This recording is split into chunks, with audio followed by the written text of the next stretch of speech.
Europe Soir. Coisa de uma forma fraquejar? Não. For all Americans. Если да, dalle istituzioni. Laurent Bazin sur Europe 1. Ici Europe 1, le salon de l'agriculture. Nous parlons au monde également ce soir. Bonsoir Sophie Larmoyer. Bonsoir Laurent. Ce sont les chroniques du monde bien évidemment. On va commencer par aller au Portugal où le gouvernement vient de tirer les leçons des incendies meurtriers d'octobre avec des mesures qui sont pour le moins radicale. Ah oui, la presse se fait l'écho de la modification d'un décret-loi de 2006 pour réduire le risque d'incendie dans les forêts portugaises. Ce décret-loi a été modifié le 14 février dernier, donc il y a 2 semaines. Et les propriétaires de terrains boisés, particuliers, municipalités ou entreprises, doivent se mettre aux normes pour le 15 mars, dans 15 jours. Alors ce qui est expliqué, c'est qu'il faut défricher les buissons et couper les arbres dans un rayon de 50 mètres autour des habitations, des usines, des chantiers, avec une attention toute particulière aux pins maritimes et aux eucalyptus qui sont des arbres très inflammables. J'imagine que ça fait hurler notamment les maires parce qu'un mois, ça paraît titanesque, même impossible. Ouais, certains journaux ont titré Mission impossible. La pression est forte du ministère de l'Agriculture, des Forêts et du Développement durable, du ministère de l'Intérieur et de l'administration fiscale parce que des amendes bien plus importantes qu'avant sont brandies comme une menace pour ceux qui ne feraient pas leur part. Elles vont de 280 à 10 000 euros pour un particulier et de 3 000 à 120 000 euros pour une personne morale. La sécheresse perdure au Portugal. Et le gouvernement ne veut plus être accusé de ne rien faire.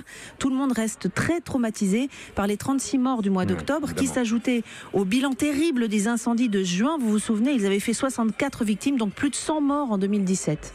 Alors avec un tel bilan, 100 morts, on s'étonne quand même que le principe même de ce grand nettoyage fasse débat. Oui, alors il y a ceux qui disent plus jamais ça et qui dénoncent l'incurie des propriétaires, la négligence des municipalités. Ceux qui soulignent que ce nettoyage forestier tel qu'il est imposé est juste infaisable.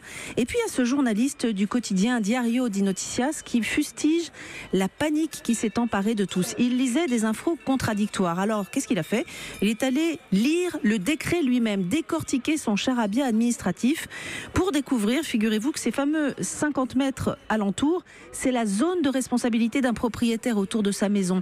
Dans cette zone, il doit nettoyer, débroussailler, faire en sorte que les pins et les eucalyptus soient éloignés d'une certaine distance entre eux. Mais nulle part, écrit-il, il n'est demandé de tout couper. Juste ceux qui sont trop proches. La cime des arbres doit être éloignée d'au moins 5 mètres du bâtiment. Ce journaliste dénonce le zèle des autorités qui, à force de brandir la menace d'amende, risque de pousser les Portugais, ces jours-ci, à transformer de petites oasis de verdure, de fraîcheur et de repos en désert. Un désastre écologique, écrit-il. Ouais, c'est un débat qui va durer sans doute un bon moment au Portugal. Merci beaucoup Sophie. Il y a un autre débat qui fait rage en ce moment, c'est au Kenya, où on assiste à un retournement assez spectaculaire sur le sujet de l'excision. Bonsoir à vous Charlotte Simonard. Bonsoir.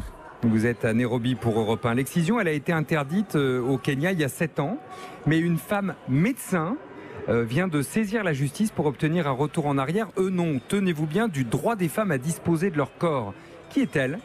Elle s'appelle Tatou Kamau, considérée ici comme une femme brillante. Elle a occupé de nombreux postes à responsabilité au sein du ministère kényan de la Santé.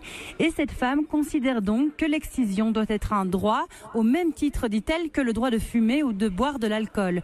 Selon elle, beaucoup de femmes feraient le choix de l'excision plus tard dans leur vie et doivent pouvoir le faire dans des conditions médicales décentes au lieu d'être jugées et emprisonnées. Donc elle en fait un combat féministe. C'est ça, elle parle de discrimination de la femme et s'insurge du fait que le Parlement puisse décider pour les femmes. Pour Tatou Kamau, dire qu'il s'agit de mutilation génitale est un abus de langage. Cela fait partie de la culture africaine, affirme-t-elle. Voilà des arguments qui font évidemment bondir les défenseurs des droits des femmes qui parlent d'un retour en arrière dangereux, alors que la sensibilisation des populations continue au Kenya, car l'excision est encore pratiquée dans certaines régions. Et ce ne sont jamais les filles qui l'ont choisi. À ce jour, 20% des Kenyanes de plus de 15 ans ont été excisés. Une question simplement, est-ce qu'elle peut gagner ? A priori non, depuis 7 ans la peine encourue en cas d'excision peut aller de 3 ans de prison jusqu'à la perpétuité si la femme meurt durant l'opération. Donc les politiques ont pris conscience des risques sanitaires que cela fait prendre aux femmes, mais les associations s'inquiètent davantage de l'écho que cette action pourrait avoir. Étant une femme influente au Kenya, Tatou Kamau pourrait ouvrir une boîte de Pandore et décomplexer d'autres voix dissonantes. Charlotte Simonard, donc depuis Nairobi au Kenya pour Europe 1. Sophie Larmoyer, en bref, On a eu, nous, un peu froid ces jours-ci, c'est le moins qu'on puisse dire, par chez nous. Et il se trouve que le pôle Nord enregistre des records de température. Oui, jusqu'à 35 degrés au-dessus des moyennes historiques en Sibérie, par exemple. C'est énorme. Au Groenland, depuis le début de l'année, la température a été supérieure à 0 degré pendant 61 heures. C'est 3 fois plus que d'habitude à cette date. Dans une station météo du nord du Groenland, il est arrivé le mois dernier que les températures soient plus élevées qu'à Londres ou à Zurich.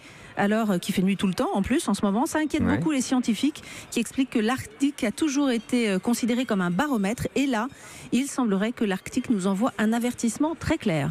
Et puis on retourne en Afrique, au Ghana, où c'est la vidéo d'un instituteur qui est en train de devenir virale. Oui, parce que ce prof enseigne à ses élèves l'informatique, mais sans ordinateur. Comme il n'a pas de matériel, il dessine au tableau noir un écran de logiciel de traitement de texte avec toutes les barres de tâches, toutes les petites cases, etc., avec les craies de couleur, tout ça pour sensibiliser ses élèves à l'utilisation d'un ordinateur. Et sa vidéo a suscité un tel engouement sur les réseaux sociaux que le prof dit avoir reçu des promesses de dons financiers et de matériel informatique. Bien joué. Bien joué, comme vous dites. Absolument. Merci beaucoup, Sophie Larmoyer.